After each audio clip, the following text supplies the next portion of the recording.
Pemirsa, Anda masih bersama kami dalam Berita Lampung. Bagi Anda yang baru bergabung, berikut Berita Lampung pilihan hari ini.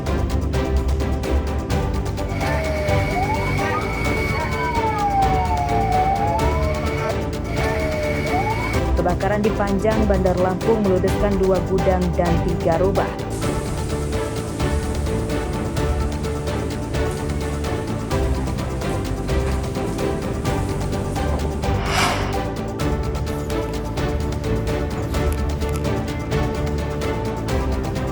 Polisi temukan gudang penimbunan bahan bakar minyak di rumah kepala desa di Lampung Tengah yang ludes dibakar warganya.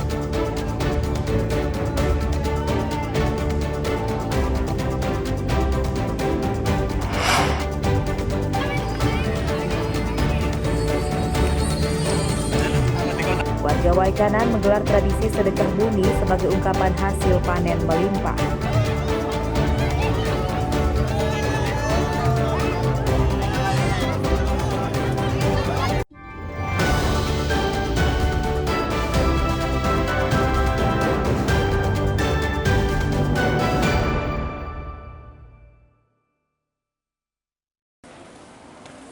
Provinsi Lampung berada di nomor 4 penyumbang terbanyak tenaga kerja Indonesia atau TKI pada tahun 2024.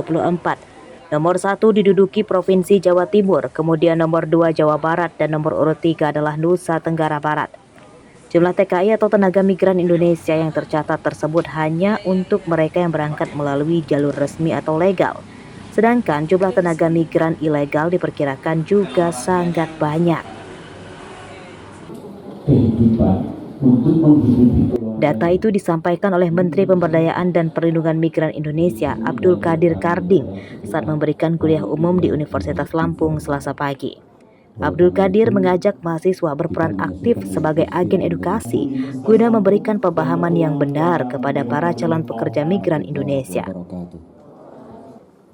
Edukasi yang perlu disampaikan ke calon pekerja migran diantaranya terkait persyaratan dokumen, perlindungan hukum, hak dan kewajiban, serta risiko yang bisa terjadi apabila berangkat secara ilegal.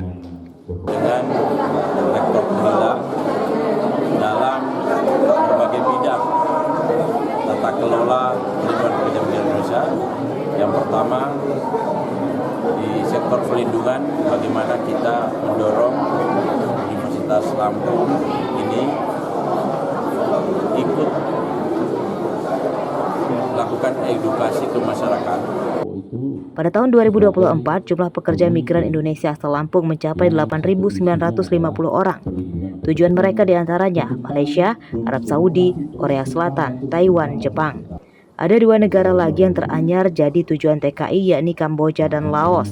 Meskipun meningkat peminatnya, tapi banyak kasus penipuan hingga dugaan perdagangan orang di 2 negara tersebut dan harus diwaspadai oleh para calon pekerja migran. Jeffrey Arifin melaporkan dari Bandar Lampung. Yang tertuang dalam Memorandum of Warga yang terserang demam berdarah dengue atau DBD di Metro pada tahun ini meningkat. Sejak periode Januari hingga April, Dinas Kesehatan mencatat telah merawat 318 pasien demam berdarah. Jumlah itu nyaris sama dengan periode selama 1 tahun pada 2024, sebanyak 528 pasien. Untuk mencegah wabah DBD, Dinas Kesehatan kini meningkatkan edukasi pencegahan DBD hingga ke sekolah-sekolah.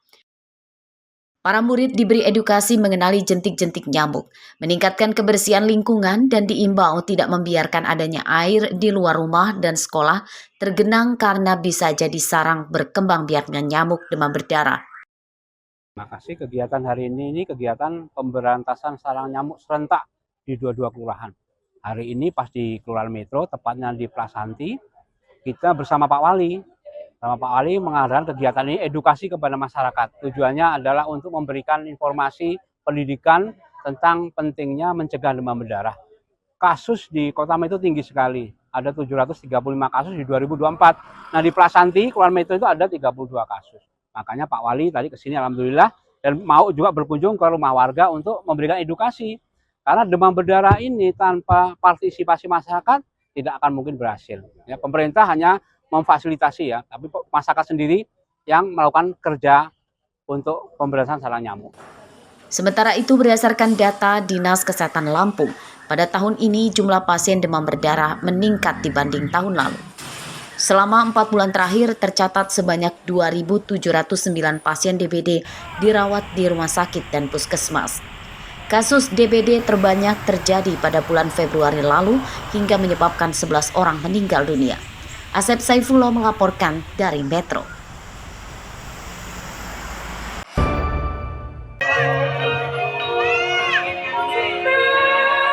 Ratusan warga desa Sriwijaya, Kecamatan Umpu, Semenguk, Kabupaten Waikanan, menggelar tradisi sedekah bumi. Tradisi tersebut digelar rutin sebagai ungkapan rasa syukur atas hasil panen yang melimpah. Warga membawa berbagai hasil panen pertanian seperti sayur mayur, jagung, kelapa, hingga singkong keliling kampung.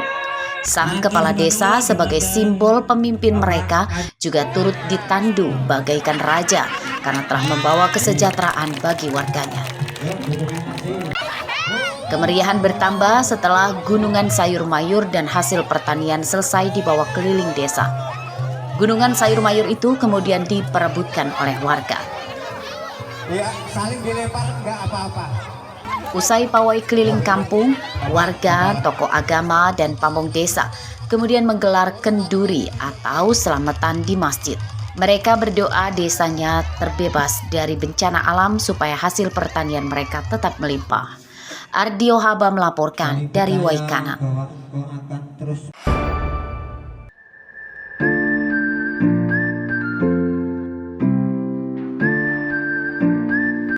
Bagi Anda generasi Z, mungkin cemilan keripik kuping gajah sedikit asing.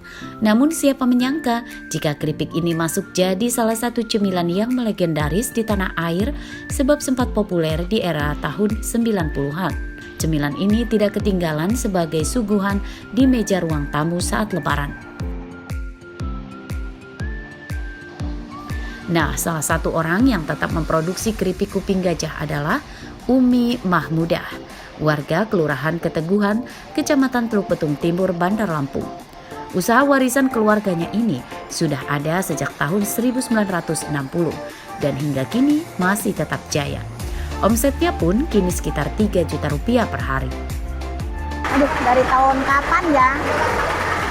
80-an udah buat, 70-an kali ya, 60-80 lah. Nah, untuk bahannya sendiri apa aja sih Bu kalau boleh tahu Bu? Bahannya biasa terigu, minyak, mentega, gula, coklat. Dalam pembuatan sendiri agak sedikit ada kerumitan tidak Bu? Kalau rumit ya enggak sih, udah biasa dikerjain ya. Cuman kita kan pakai manual semua. Hanya mesin aja, kalau untuk adon-adon kan pakai manual, nggak pakai molen. Setiap hari Umi Mahmudah bisa memproduksi hingga 50 kg keripik kuping gajah. Ia melibatkan beberapa tetangganya sebagai tenaga kerja. Di sini kan sebagai ngegulung sama itu ngadon. Nah, dari tugas kita ini kadang ada Bunda Epanya lagi pusing deh. Kadang ketemunya kayu basah itu aja pusingnya. Selain itu sih nggak ada. Keripik kuping gajah terbuat dari tepung terigu dan memiliki rasa manis dan renyah. Disebut keripik kuping gajah karena bentuk yang mirip dengan telinga gajah. Harga cemilan ini relatif terjangkau, yakni Rp50.000 per kilogram. Jeffrey Arifin melaporkan dari Bandar Lampung. Pemirsa, informasi tadi menutup perjumpaan kita pada pagi hari ini. Saya, Ade Anissa, beserta tim redaksi yang bertugas berterima kasih. Selamat beraktivitas dan sampai jumpa.